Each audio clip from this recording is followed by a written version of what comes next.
I mean, it definitely reminds me of the whole death row story in a way, because they were calling themselves the new death row. Right. You know, Treyway, the new death row. Shotty was saying that all the time. Right. And I just recently interviewed Mob James. Yeah. And he told a very interesting story. And at one point, he started talking about how within the death row operation, like 11 of the Bloods that were part of the entourage ended up killing each other. You got Vincent, you got Heron, you got Hen Dog, you got Chin. I can just name them. I guess it was 10 or 11 people? Yeah, you got all of these guys up under the 10 or 11 Pirus Pirus were killed under death row associating with death row. Yeah. Now, you actually knew Buntry. Yeah. Rest in peace. Rest in peace, Buntry. I never knew him or anything. Yeah, righteous. No, I give him that because I knew him, and he was a solid dude. Very thorough guy, from what I understand. He was. What made him so thorough? Well, I mean, he did his job. He did what he was there for. Anything Suge needed him to do on the G level, it wasn't no questions asked. He didn't have to guess was it gonna get handled, And I saw that myself in dealing with him. I saw, the commitment that he had to Suge and to Death Row and to Piru, So I respect that. Can you talk about any things that you've seen that you saw Buntry do? Well, I saw them do a lot of things, But it was the unity and the structure that they had was imposed in their routines, And it was like whenever, the word was, you'll see movement. You know what I mean? And, Can you talk about any of the things you actually saw?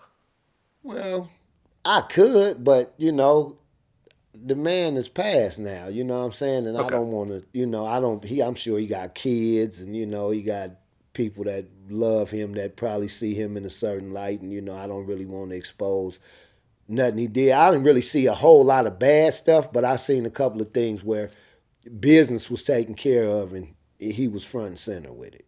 Okay. Yeah. I saw him in action, if that's what Okay. you're wondering if I'm and if you don't want to say specific stories. Yeah, if you don't want to get into specifics, I respect that. Mm-hmm. So the way that Mob James kind of described it was that Suge would basically,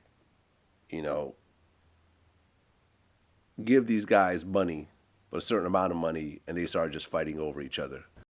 The more Buntry got closer to Suge, the less money that they were getting because Suge was doing a lot for Buntry. So he was paying Buntry well. Yeah. Buntry was getting more money than everybody.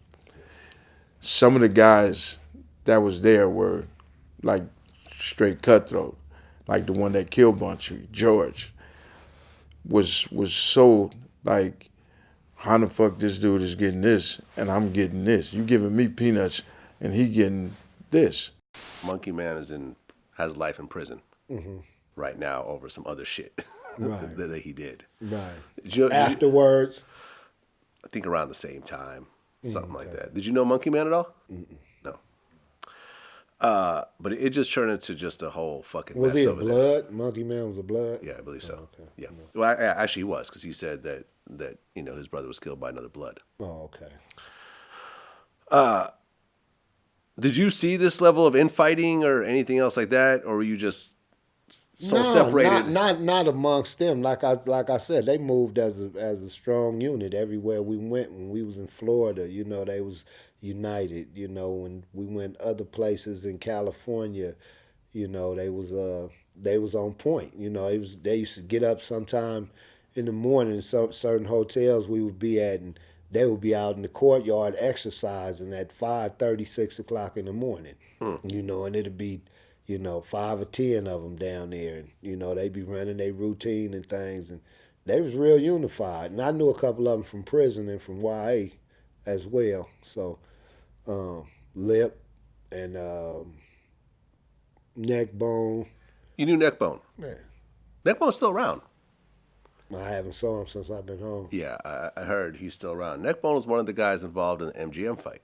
Mm-hmm.